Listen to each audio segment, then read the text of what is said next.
We are recording. Are we recording, though? This is a podcast where somebody touch my spaghetti. Somebody touching my spaghetti. It wasn't me.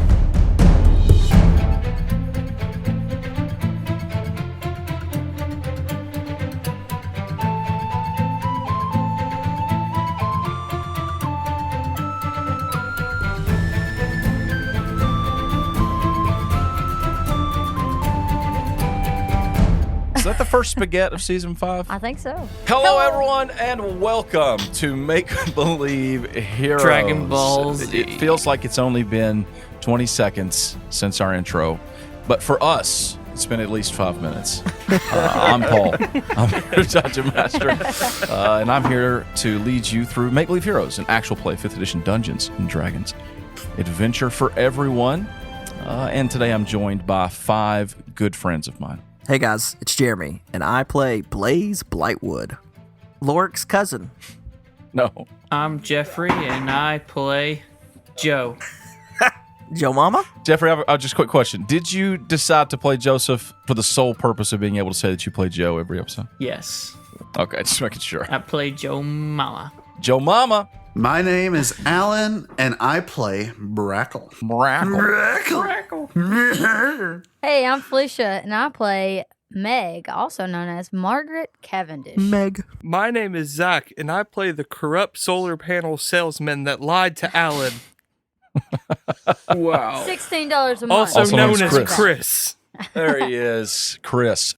All our powers combined, we are Make Believe Heroes.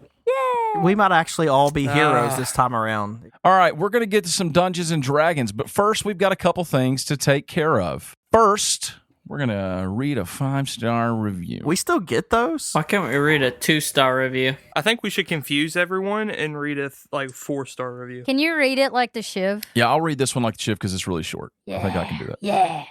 This one actually comes from, listens from a while back, comes from all the way in the UK across the pond, and it is from Configuring Focus. That was her name. Sounds like a band name. Does it sound like a band name? And the review is entitled "Great Show," and it's been requested that I read it as the Shiv, so I'm going to try to do that right now. Love the interaction between you guys. Absolutely love the show. And that was the Shiv reading positive things about our show, which is surprising. That's so because, Very good. shocking. honestly, Amazing. we are also going to read another one because we've got a bunch of reviews. There's no way we're going to get through them all. Here's one very quickly coming from all the way in Australia from the Undead King. Austria. This is the best. Thanks for taking over my ears, it says. Amazing. Hey, MBH, ... Nice. This pod is so spice with a pepper and then Oh, the yeah. face where he's like blowing steam out of his nose and then another pepper. I love this Clean Actual Play D&D podcast. One of the very few. P.S. The Orange Drake and Kelly, is that how that's spelled? Is so good. I love them. Yes. See ya. Thanks for existing on my feed with a smiley face with a tongue. Is that how it's spelled?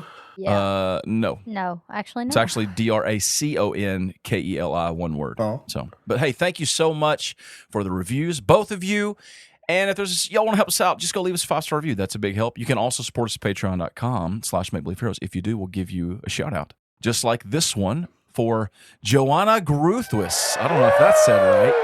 Joanna Gruthwis. Oh, my. Gruthwis. GROOTHUIS. Gruthwis. Thank you so much for being a patron. Thank for your you. love and kindness. You're awesome. We are forever in your debt. And yeah, I think that pretty much does it. And we are sorry Paul butchered your name. I'm sorry. Sorry about that. Pal. Gruthless. His name's Pell Nicole Shirley. Get it right. No, but if you love us, we love you. We're thankful for all your support. And now, let's get to some Dungeons and Dragons. You wanna? Let's roll a giant blue d20. Roll it. It's going to be a 9. 37. Oh, that was really close, Zach. It's an 8. Zach. Dang it! You're so close. One off, Zach. I quit. That's pretty good. With an 8, we are going to begin by talking about what happened last time. Dragon Ball Z. on Dragon Ball Z. Make Believe Heroes.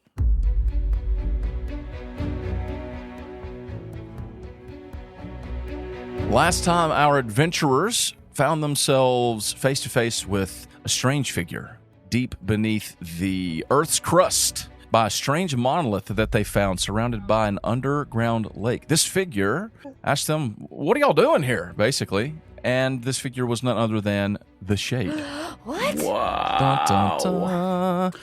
Having found him inadvertently while trying to survive a sort of earthquake type thing that sucked them down into a cavern, they followed him through a very twisty, turny maze of paths, leading them to the Onyx Ziggurat. Along the way, though, Brackle was not feeling great, a little sweaty, a little feverish, maybe coming down with a little something. But with Karn, their guide through the jungles north of Vinhaven, they came to not only the Ziggurat, but a dining room where the Shade had prepared a meal specially for the 6 of them, almost as if he knew they were coming. As they joined the dinner, they found there was another figure there waiting for them, Karn's sister, Hyalamia. Reunited with his sister at last, Karn found himself elated, but also in a hurry to get out of there, take her back home, only to discover that she had actually came to the Shiv's home herself and was looking for their long-lost uncle, Hyalamir. Lamar. But as the group tried to convince the Shade to join them, to return to Venthaven to help with their quest, Brackle suddenly became very, very ill. In desperation, Meg contrived a sort of concoction, a lesser restoration, you might say. But Brackle's body had a very negative reaction to it. His shadow expanded, growing out from behind him, becoming more corporeal, and laughed maniacally, seemingly losing his mind. And the Shade leapt up onto the table, walked over, and grabbed a hold of the shadow. And as he did, something changed. It lit with a purple flame. A shriek came out from Brackle's lips, and he fell unconscious. Terrifying. Brackle, you open your eyes, and you are in a very warm and well-lit place. You are lying on your back, not in the most comfortable place you've ever been in. It feels like your legs are hanging off the end of a short couch type thing. But you open your eyes, and you feel you're covered in thick blankets. You can hear the crackling fire of a fireplace right next to you, and there are numerous lamps lit all around the room. It's actually very brightly lit. Under normal circumstances, it might be too bright for you, like you might would have even had trouble falling asleep. But right now, you feel like you are waking after being hit by a truck. Does Brackle know what a truck is? No, whatever the D&D equivalent of that is. Sat on by a Tarrasque. That's pretty intense. It is. He's dead. Brackle died. You awake. You look around. What do I see? Well, you're definitely not in the dining room anymore. Am I in Kansas? Doesn't even really. You don't think you're inside the Onyx Ziggurat at all right now. You think the walls are pretty close by. It's some kind of a hut, you would guess, like the way the roof is shaped, and it's very small. You're still sort of out of it. You feel drained. You feel very tired. Your breathing is kind of heavy. And you look around, and you do see one person nearby. And do you try to sit up, or what do you do? I try to set up. You try to sit up, and at the sound of like the shuffling, the figure turns and sees you standing there, and it is the pale-skinned butler, who is very goblinish, whom you recall, whose name was Glum, and he sees you sort of trying to pick yourself up there. Goblin-ish. He's goblinish. Yeah, I mean, he looks like a goblin, but he's very pale-skinned. His eyes don't look as sort of cruel and wild as a lot of goblins you've been around. You know what I'm saying? He's very well-mannered for a goblin. I'll say it like that. And he sees you there, and he says, Master Brackle, one moment, please. And he turns and runs out of the room. I say out the room. He opens the door. You feel like you smell like the sort of swampy air come in through the door, and you can see outside, and it's pitch dark out there. And he leaves you in here alone for a moment. What do I see and experience and feel while I'm all alone? Am I sad? You're in this room. Well, I can't tell you if you're sad. You can tell me. You don't feel well. Your head is kind of fuzzy. You've got a headache. You know, the bright lights are kind of hurting your eyes. you are kind of struggling to remember, like, and a little bit disoriented, like, why am I here? And then you start to recall the feeling you had, the last feelings you had inside the dining room, trying to eat the nausea. You remember the taste of some weird tincture that Meg had given you, and then after that, things just seem very weird and like jumbled up. You know what I mean? Oh, I don't feel so good. He turns into dust. What? There is a pitcher of water and a glass on the table there, if you want to try and get to that. I try to drink some. Just go ahead and give me a Constitution save just to see how you're holding up as you go to stand up. That is a 9. 9. A 9 total? It's a 7, and then I add 2 to it. 2. So with a 9, you are able to get up, but when you go to take a step, you stumble and you like grab the chair. You don't fall on the ground, but you kind of like grab the chair, like, whoa, I need this to hold on to stay afoot, you know. And you're able to get a drink of the water. About the time that you're taking a big drink of the water, and it is very cool and delicious, and it's kind of like just what you needed in this moment. Just what you needed. The door opens again, and who comes to check on Brackle? I do. Probably Meg. She almost killed him. Meg does. Anyone else? Joe does. Joe? Joe Mama. I like Brackle. I would follow. Blaze would notice everybody else going to check on Brackle and be like, Right. absolutely. So you all come into the room. Everybody comes into the room. And Brackle, you see all of your friends and or associates Enemies? stepping in, or enemies stepping into the room to check on you, and you all see Brackle staying there looking very weak and sipping some water. It is so good to see you standing. I honestly thought I killed you. I thought you did too. What did you do? Just a little potion to try and make you feel better. Is that what made me dead? It didn't work. Meg is a very wise and powerful wizard. I am sure she was not trying to hurt you. Oh, I know she didn't try. I appreciate the efforts. What happened? What happened? Stepping into the door comes the shade. Brackle, I see that you're up and about. Perhaps you should have a seat, my young friend. Don't overdo it. I sit down. Please, have a seat. Have a little something to eat. And he gives you a little plate off the table. It's got like some little cracker type things on it. Very light. I don't know if I can eat. Trust me, these won't harm you at all. They're the lightest possible thing, but you need to regain your strength, my friend. I take a cracker. And you projectile vomit in a circular motion all around the room. Just kidding. It's dry, you drink some water, but it settles your stomach, and you're not feeling nearly as nauseous as you were. Now, Brackle, tell me, how are you feeling? I feel not great. Better than before, but still not great. Your friends here and I, we've been quite worried about you. Of course, we brought you here to Glum's hut. He was so gracious to allow you to stay in his place, and Glum is standing over to the side, and he just gives a little bow toward the shade. You gave us quite a scare back there. I gave me quite a scare, too. Thank you, Glum. Yes, how did you know what to do? You handled the situation, well, better than I could. Well, I've been around a bit, seen a number of things. Brackle, Yeah. you were asking what caused this, or someone was asking. Who asked? So I can't keep up. There are so many of you. That is my question for you, Brackle. When did you first notice that you had an extra shadow? A fair amount of time ago, I was told to watch my shadow, but this is the first time I've noticed anything tangible related to that. A fair amount of time ago. How long ago would you say? It was on the summer solstice. Summer sausage. So months ago. Almost, over half year. We're already coming up on spring, aren't we? Pretty soon, it's gonna be May. What caused it, though? Was there any sort of significant event that occurred during that time, perhaps? We killed the mayor. You killed the mayor of what town, village, city, hamlet? Well, he wasn't a real mayor. He was a interloper. Where was this, Brackle? In Branshire. Braxton Tarik, the summer solstice. Yes, you're speaking of... Oh, of course.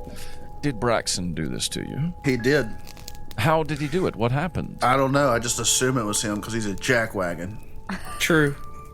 At any point during that, did something latch itself to you? There's a shadow. Its name is me, but it's out there, but apparently it's in here too. And he points at a shadow. Brackle, I find that our conversations are very confusing.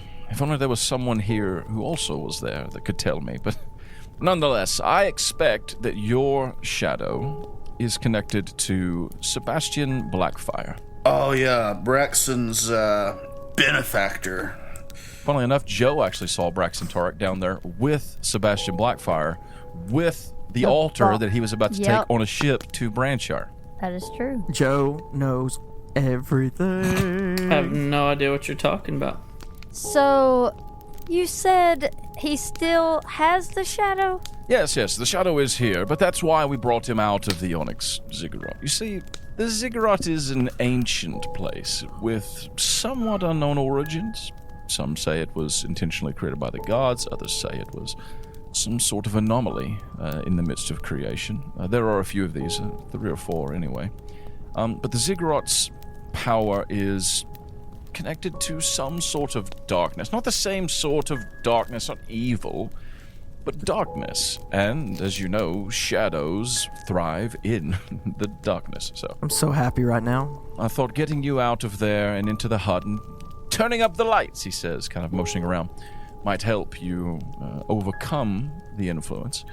I'm afraid that walking through the catacombs may have weakened your resistance to its power. In a way, it fed his shadow. In a way, yes. Shade, perhaps you should escort us back to the city. There will be more sunshine to weaken his shadow that way. Well, yes, but I'm afraid that the little sunshine's not going to fix your problem, Brackle. You have a parasite, sort of magical parasite. That doesn't sound good. So how do we get rid of this? Wait, is that an option? I'm not sure. I could easily tell you how to give someone something like this, but to take it away, I'm not as certain, to be honest. Oh, wow. The truth is, if mortals remain inside the Ziggurat for too long, they do sometimes find their minds slipping away from them. I've seen it happen. Oh, I've been there. Good thing I'm not so mortal, but perhaps it could have that effect on me. I would very much like to know the truth of that statement. Are you immortal? Well, So you won't die? I can't really say, to be honest. I've lived so long now. Give me a persuasion check, Oh. Blaze. Oh. Do it! Do it. Blaze. Alright, let's see. Persuasion? My persuasion's a -1, bruh. Yeah, it's a whopping 10. Can I help him? Please? Please? How are you going to help? I've been sitting here talking and Your having... persuasion's a -1. Yeah, I'm kind of a dum-dum head. Well, you see, we did trust you to bring us here, and we actually were sent to find you, and the people that sent us, they don't exactly trust you, but here we are, and you helped Brackle, and Don't trust me. if you told us more about you, then we could actually make people more or less be okay with you. All right. I think she's trying to say it would be mutually beneficial for everyone. Roll. Give me another roll. She's helping you, so you're going to have advantage on the roll. Advantage on the roll. They all suck. Oh no. I got a 10, a 6, and a 3. They do all suck. They He's do going all to roll suck. against you. A 10.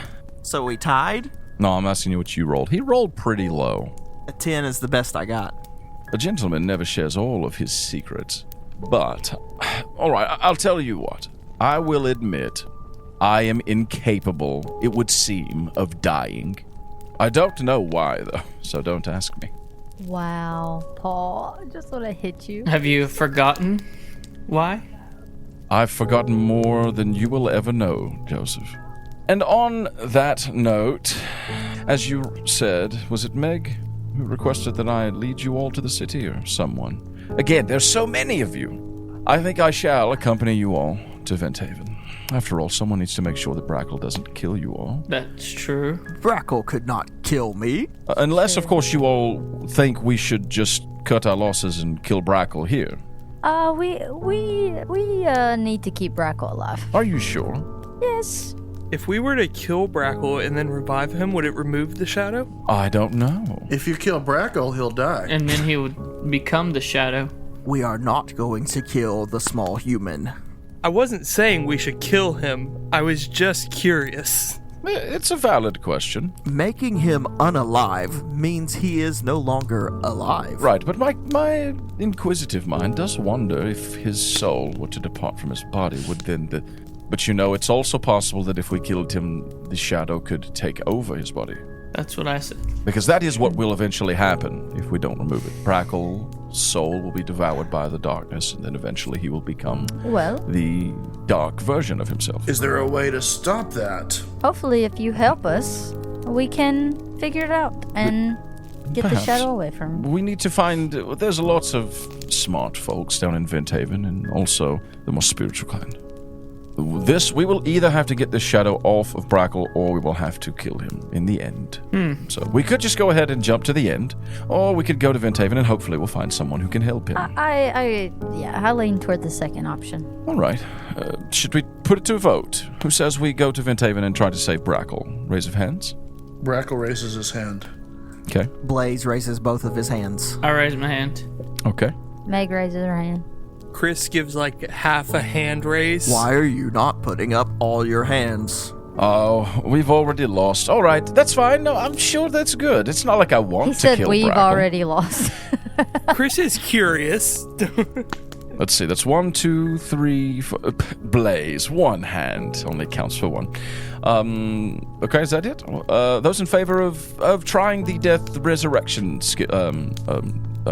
experiment? And Shade raises his Joe hand. raises his hand again. Chris does another Okay. half a hand raise. Well, close, but I think it seems Blaze like puts a hand on his sword. it seems like the more conservative group is dear. going to win in this case. All right, Brackle, we will take you to Venthaven. I will accompany you and help with whatever mission this is, so long as I can get my hands on that Pearl of Remembrance, Joseph. Yes, of course. For now, it is quite late. If we are to make a long journey, we should get what rest we can. I agree. I don't believe in rest. Brackle, I think you should remain out here in the hut. Glum will, of course, watch over you. He is a good host. The rest of you, I have room for you in the Ziggurat if you would like to join me. Yes, I would. Of course. I do not know how to pronounce that word, but I am very excited to stay in your place. Well, you can call it my temple, if that's easier for you to say. Temple of the Shade. Temple of Shade. Shadow Temple. Wow. All right. I will take you up on that offer. It sounds like a place on my adventures that I would go to find treasure and fight monsters. Well, there are monsters and treasure plenty within my Ziggurat, but don't worry, you won't be running into any of that tonight. We'll just be in the guest quarters. If you would all follow me. Brackle, do you require anything else before you take your rest? Do you have a glass of milk? I am most certain that we can procure you some milk. Cow's milk. Because I hate milk. Oh, well then we won't give you any milk then. But I like it anyway. Glum, would you please procure Brackle some milk so that he can drink it regretfully? Would you like to play a game of cards? I'm afraid I'm too spent for cards tonight, Blaze, but we will be traveling together for some days. Perhaps we'll have another opportunity. I'd like to drink and lose all my money. The Shade says, well, I'd be happy to help you with both of those things, as he walks out the door. Is everybody going back to the Ziggurat to sleep, except for Brackle? I think before I leave, Uh-huh. Brackle, you are okay by yourself, right? No. I'll be okay. Don't worry about Brackle. I'll be staying here with you, Master Brackle. Okay. If you need anything or glum, if anything happens, just please tell me. I am feeling pretty glum. Don't worry, gentle lady. We will be just fine. And she just follows on with the Shade and them. You all go to your places. You all find that the Shade has prepared very cushy sleeping quarters for each of you, your own rooms. Very comfortable. Very nice. My own room? It is very late. It's into the late hours, well beyond midnight, when you all finally lay down to sleep. And does everyone go to sleep and or Yes. take their rest? Blaze does immediately. Yes. He carefully rewraps his sword and passes out. Blaze, you're an elf, right? That's right. So is Meg. So Yes. so you guys do a little bit more of that trancy thing than straight up sleepy thing. Either way, it equates to the same thing. Blaze legitimately snores. Blaze, the moment that you close your eyes and you feel your consciousness settle into that sort of between place, you fall into a blissful sleepiness. And then you open your eyes. Oh, no. And you are in a very bright place. Bright white light surrounds you from every direction. And it takes you a moment to sort of acclimate to that. There's no sound, but there almost seems to be a sound in your ears. And it's just the fact that your ears are not accustomed to whatever the atmosphere is in this place. And your sight clears out, your ears, they clear out, and you look around you, and you are standing on a white platform, a large white, seems to be almost like think like the most perfect white marble you've ever seen. And there are around the room, if you want to call it that, not that you can see any walls, it just seems to go on forever in every direction, including the roof. You can't see the roof. There are pillars coming up beside this platform, not connected to it, but beside it, that just run away above you into obscurity. You cannot see the end. But there are some other figures around you. One, you notice and recognize, she is standing right behind you, and she steps up and places a hand on your shoulder. It is the beautiful Privalian, your patron goddess, the goddess of spring and the sea. He smiles when he sees her. Yes. Lady, I am humbled with your presence. Welcome, Blaze. She kind of motions her hand forward for you to look. And you see behind her is her throne. You've never seen it before, but it is a beautiful thing. It seems to be made from perfect pearl, and it's got the same color scheme you used to see. But as you look around the room, you notice you're not alone. There are 5 other people in the room with you. To your left, you see a figure seated on a beautiful golden throne. I mean, it is like impressive. And the figure sitting on it is possibly even more impressive. He seems to just emanate the light of the sun. Oh. His head is completely covered in like a orange flame, like sunlight. And standing before him is a specimen of physicality. The people's champion! Georg. My lady, why is there such a weak-looking half-orc in front of that lesser god? Yes. Georg. What's Georg look like? He looks like very tall, He looks very tall, black-skinned. and he's got signature sleeveless blue shirt with the symbol of Palor and the symbol of the Mogador. Mogador. Is he wearing his helmet? Yes, he's wearing his helmet. Like a golden helmet with wings on it? Yes. With shiny Covered in jewels all over it? Yes, it is amazing. It's very immaculate looking. Whoa. Directly across, because think of like a big circle platform. It's not really circular. It's more like, I don't know what it would be. There are 2 more figures. There's another throne.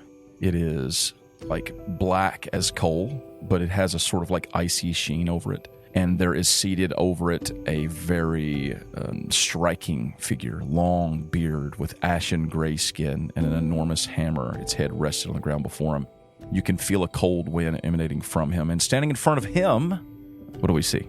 You see a dwarf. A dwarf. Smiling ear to ear, Grinning. arms crossed, with 2 hammers on her back over top of a turtle shell backpack. She's got new shoes on. Champion shoes. Blaze! It's Mogert Stonefire. Welcome. We've been waiting. It is a pleasure to meet you, turtle dwarf. Haha, I like it. There's one more figure standing opposite from you, Blaze. He has no accompanying god or goddess. He is standing next to a beautiful monument crafted from gold and silver. He sees someone in purple eyeball robes. Whoa. Purple eyeball robes. Wow. It's Jim. It's Jim. Palor stands facing the four of you. Allow me to say welcome to all of our champions. This is the first time that we have all gathered together in one place. It is not the last time, but Blaze Blightwood, you have been chosen by my dear Privalian. And now, we must speak together. Dervetter, he doesn't stand up, but he kind of leans forward and puts a hand on Mogert's shoulder. It's very cold, but it's not like uncomfortably cold. Doesn't bother Mogert. We welcome you here to the Chamber of the Gods. You're all very aware, as we've told you, that great darkness has risen, and the moment of our battle draws very near. Privalian steps up, and she kind of puts her arm like around your shoulder, Blaze. She's taller than you, but she kind of reaches down and puts her arm around your shoulder. And since you will all be standing as our champions, standing vigilant against the darkness that has threatened to destroy our world, we thought it was only fair and appropriate that you come together and show us. For this is the first time that anything like this has ever occurred, that the gods have chosen champions of mortals. We have given you all our blessings, and not just a simple blessing, but we have imbued you with our own powers. So we would like you to show one another and us how these powers have manifested themselves within your bodies. Paylor says, Well, Kjorg, I think you've probably had more opportunity to exercise your power than anyone else, so why don't you start us out? Come on, Goldilocks. I immediately grow forearms and turn into a golden werewolf form all at once. ooh. Like a werewolf howl. Fiery, sunlit fur just spreads across your entire body, Wow. and it's bright. It's on par with Paylor's, like it's the same look of his like beard and fur and hair that's coming off of Kjorg's fur now. What color is his eyes? The color of the sun. Oh my. So he can't stare directly at your Don't look- eyes. don't look or directly at the eyes, you'll go blind. Don't do You it. just Burn see out your Mogert. retinas. My lady, I did not know we were allowed to bring our pets. Dervetter says, Impressive, Kjorg. Impressive. Of course. Jebelil, why don't you show us how the power of my beloved Atonia has developed inside of you? Well, I'm still kind of sorting through it, learning this new stuff, but one thing is that I still have my warlock abilities even though my patron is gone. So I think that's part of Atonia's power. I also, and then he pulls out a scroll and starts flipping through it. I've got some notes here. So on par. You know, for every so often I get the taste of like cinnamon and nutmeg in my mouth, and I'm just like can't get it out no matter what I eat or drink. I think that might be related. you sneeze. Wings pop out of your back. What? What? That one's new. That's awesome. No, that's happened before. Oh yeah. I forgot about the wings. And he flaps a little. Forgot about the wings. That is interesting. Have you noticed any other bestial abilities that tend to reveal themselves in you? Sometimes I can run like a gazelle. I do some gazelle running. Wow, he's fast. That is very interesting, Jebelil. Jermaine. I don't think I could beat him in a race. I've seen some of these powers manifest themselves from time to time in Jebelil. I believe there is even more that will reveal itself to him when he is placed into situations of extreme stress. Mogert, Yogurt. Stonefire here is my champion.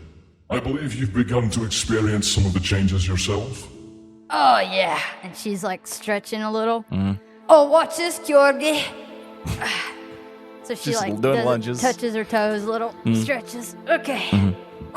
Shakes her hands. Stretching's overrated. You see her inhale really big, and when she blows the air out, it's like icy. And it Frosty. kind of frosts up her neck and like kind of on her arms and all that. And she pulls the hammers out. Both of them. Yeah, and has them one in each hand. and you kind of see, I'm going to say she gets a little bigger. Swell up a little bit. Like, bigger. And then you see her skin kind of get, like, rocky over top of it. Mm-hmm. So it's kind of like the Thing, but not all over Like the her. Thing from the Fantastic Four. Yeah. So it's, like, all down her arms and everything. I'm very impressed with the turtle. But not orange. It's probably more like it's gray, like dark gray. It's just, Stone But skin. it's not really on her face because it's more like ice coming up her face. Mm-hmm. You like smash those hammers on the ground? Or Yeah. Smash the hammers on the ground. Ice just goes like shooting across the room from them. It's very cool. Literally. And then she like twirls the hammers, put them back on her back. Oh, yeah. That felt real good. Blaze, I know you've only just recently received my power, but show us, have you begun to experience any of the changes? I am humbled by the abilities I see here. I have exhibited none of those, but for some reason, my sword did catch on fire in battle. Ooh. Well, that reason would be your understanding of creation. I have been able to answer many questions that before made no sense to me. That would be my intelligence and wit. Do you have your sword with you? He gives her a look like, what is this giant thing on my back? And then pulls it off and starts unwrapping it. I have labored long on this sword. It has been a mystery of my family for some time. See how I have been putting the different types of stones in the hilt and up the spine of the sword? Well, show me what you can do with it. She like waves her hand, and in the middle of the arena there appears like a sort of mannequin type thing. This should be good. He walks over to it several times and looks back at her like not really sure what to do. He walks to the center and he looks over his shoulder at her, and he picks up the sword and like lifts it above the mannequin's head, and then he literally just drops it and let it just butter cut through the thing. It's just a regular sword? It's his great sword. It bounces off of it. No. Blaze, you must imagine, you must use your powers to make the sword what it must be to cut through that. You look at it again, and it looks like it's made out of the same white stone that the floor is made out of. And she's kind of walking in a circle around it. What sort of energy or material might cut through solid marble? It would take something beyond fire. All right. Like what? Like the thunder strikes. All right. Show me what you've got. He takes it, he picks up his sword again, throws it over his shoulder, and then starts spinning it like over his head. Start getting some crackling going on. And then we'll do a blue lightning strike as he comes across it. Okay. Oh boy.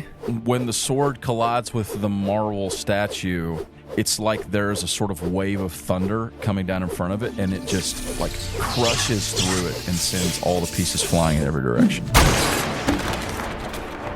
He's like laughing. I have never done that before. That was awesome! I could have got it first try.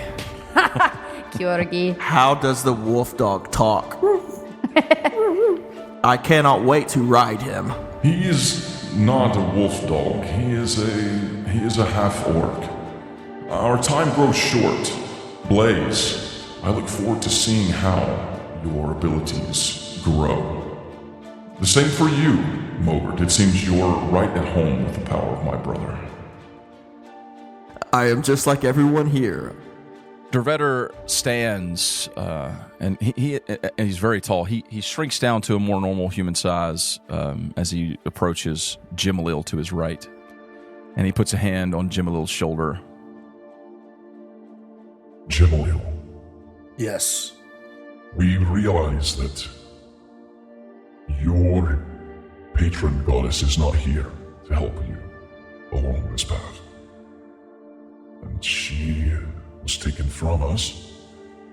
And so myself and my brother and my sister, we will aid in anything that you need. We will ensure that you learn to wield this power with the same level of expertise that we know you should. For soon, a great battle will rage on Monumi. And when it does, it will be the four of you that will determine the fate of our world. Will you be ready for that? What was chained will be fenced. You see Palor crack a grin. I really like that statement. Whatever it takes to avenge my goddess. Mogert puts her hand on her chest like a dwarven salute. Whatever you need. You all must spend the remaining days that you have preparing as best as you possibly can. I know there is much to be done. Gemalil, I know that you've been helping Deveter as you shepherd those out from Etonia's Grove. That is all very important, but you must also prepare yourself for the battle ahead. You must wield your strengths, wield your powers, find that great power that rests within you. For as you wield it more and more, you will find that you become something new. For, as I said before, this is something that has never before been done. The gods have never before taken mortal champions. We have never given our power to mortals. And we cannot say exactly how it will end. But we can confidently say that none of you will ever be the same again. This is not the first time I have never been the same. I'm excited to pursue this duty.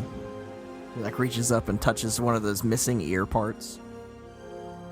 We will send you back to your rest. We will not summon you again together like this until, well, we will rendezvous once more before the final battle. But in the meantime, you must pray if you need our aid. Is there anything that you need, that you require of us for now? Can I get a fence? Yes, Kjorg, one day I'll have that fence when all of this is over. Oh, Kjorgi, just wait. We're gonna win and defeat the bad guys. I could use some advice. I am in the ziggurat of one called the Shade. Oh, the Shade, yeah. I look over. I have no idea who the Shade is. I was wondering how much we can trust him, and how I can convince him to help the people of Venthaven.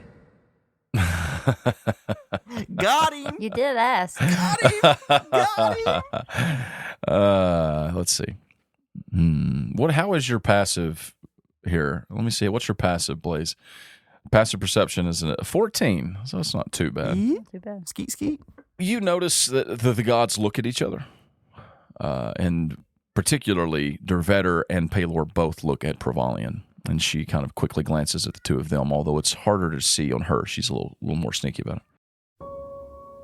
I would recommend that you proceed with caution, Blaze. It is true that Zerluin might be of some aid in our cause. In fact, I am aware that Marleyan has asked you all to go and find him. But, as I said, be careful.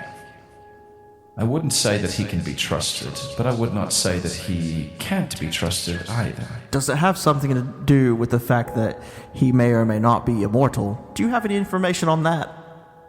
I'm afraid our time for now has come short. As for his personal effects, I'm afraid I must leave that to him. You are kind and wise. Thank you all for giving us your time. We will see you again very soon. Do your best to prepare and be ready. Jim flaps. Flaps his wings. You all wake up. Mogert, Yes. your eyes open and you awake. The wind flying past you from the back of a dragon. You stretch. Tempari's copper scales glow in the cool moonlight as you guys trot through like a thin cloud, swooping down over the other side of the Elder Mountains. Looking down, you pass over what you recognize to be Foothill Village, and quick as spirits. And soon the drylands run away far beneath you as you make haste toward the Rorag Gook clan. Tempari's draconic voice rumbles back and up through her scales. Are you all right, Mogert? I felt you fall still. I hope I didn't wake you. Oh, I'm fine. Just talking to the gods, you know. Business, champion business. And how are the gods? Oh, they're great. We had to show off a little. I see. Well, I must say, there's been a couple times in the last few minutes where things got really cold in that one spot where you're sitting. So I hope everything's okay. Oh, it's just some powders, and I try to shoot ice out of my hand. No, it doesn't happen. I can't do it great, but I Right. have to practice. Well, we'll arrive at the Rorak Goot clan at daybreak. It won't be long now. You should rest while you still have time. Tell Hawk I said hi. You rest your head against her scales. They're warm. Soon, you'll deliver Kjorg's message to Fang and Keela, and then home. She just curls up and she just kind of puts her arms behind her head and just looks up at the sky and dreams about home. Kjorg. You awake leaning back in a large armchair, soft and warm. The fireplace has died down to a low glow, glittering off of that golden symbol of Palor on your chest. You look around in the room, you stand, walk over, there's a large window, and you pull back the heavy shades, and you can see the first rays of sunlight peering over the inner wall of Brandshire. From your personal quarters here in the Temple of Palor, you can see the core outside coming to life at daybreak. A knock at the door, though, draws your attention. Who is it? You turn toward it, and you hear the door being shaken, and you see there's a big battle mannequin just leaning against it. It's been shredded with marks, like claw marks, tooth marks, and big chunks taken out from a mace. It's blocking the doorway. I smash it out of the way. Just crush it. And then the door opens, and standing there on the other side are two figures. One steps in. He's dressed in the same sleek robes he always is. You recognized Hope and Kel. And behind him steps up into the door, dressed in her full crimson battle regalia, Rivora the Fury. Well, champion, it is dawn. Are you ready for your training? Are you ready for my training? I am, champion. I hope that you're ready for round 2, Hope and Kel. Oh, I'm not going to be participating this time. I'm just keeping score.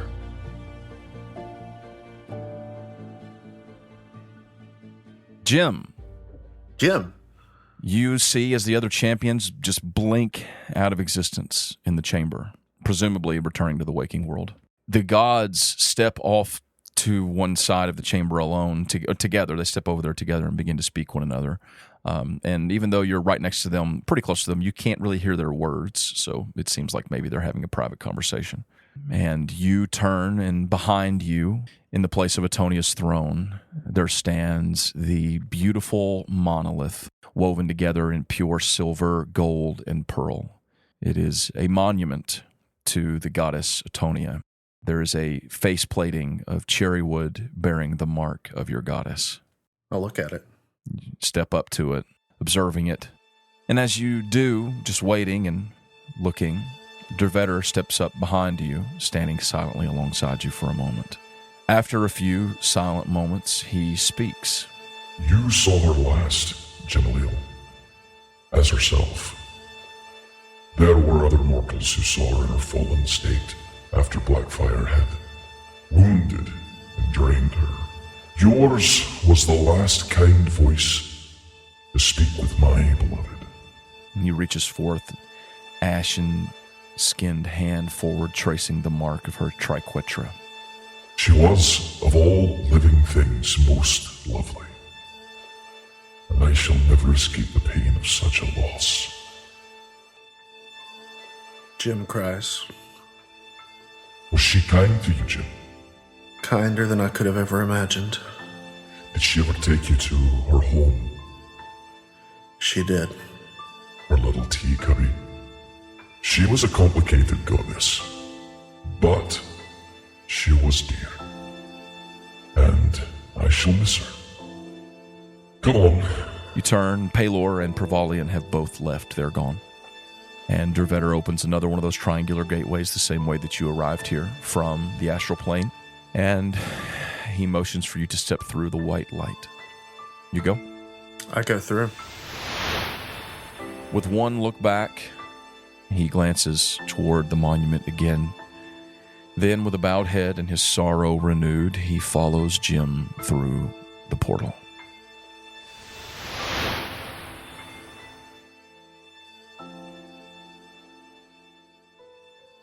As the triangular gate closes behind them, the chamber of the gods is quiet.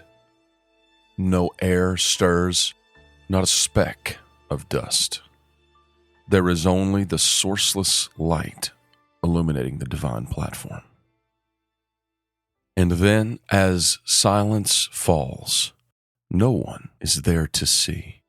As the triquetra of Otonia, embossed beautifully on her memorial, with the faintest of orange, red, and green light, glows.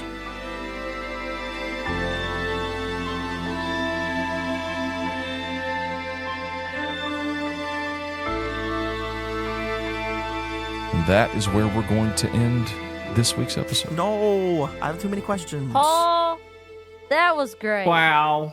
Too many Paul. questions. Oh, man. Hey, thank you guys for listening. No, thank you. Thank you for listening. We hope that you enjoyed this episode of Make Believe Heroes. Bruh. The champions of the gods. Bruh. The gods. Avengers Assemble. What do you think about those new god-like power We'll things? just have to see how it all shakes out, won't we? Those are all really cool. Thank you guys so much Blaze is very confused. for listening. We hope that you've enjoyed this. We look forward to continuing our journey. Next week, we want to see where Blaze is when he wakes up. Tune in for episode 8. In the 9 hills. I'm Making that sound excited. intentionally mischievous. He's just going to be like at Walmart or something. It's going to be. Nice. Thank you guys for listening. We love you. We love We'll you. see you next What- week. Smoker woke up on a stinking dragon. Yeah, boy. It was awesome. Goodbye. Bye. Bye, everybody.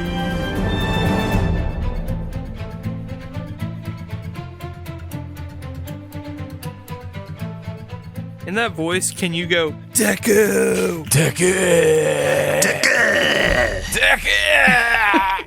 If someone had access to these videos, they could probably just go through and just take screenshots of my face from when people say certain things, and it's just like Oh, of just how defeated I am. Definitely. How many times Paul rolls his eyes or closes Every his time eyes Paul in goes, pain? he closes his eyes People and would just. die. Every time Paul does this, Can anybody tell me what Glum sounded like?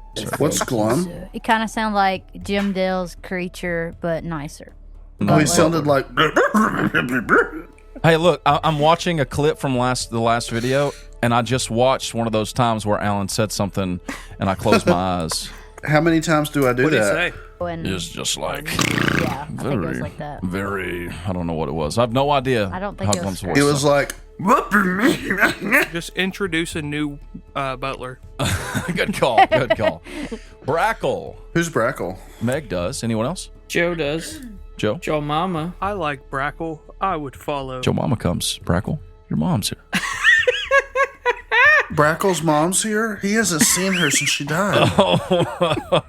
It was a pretty gruesome scene.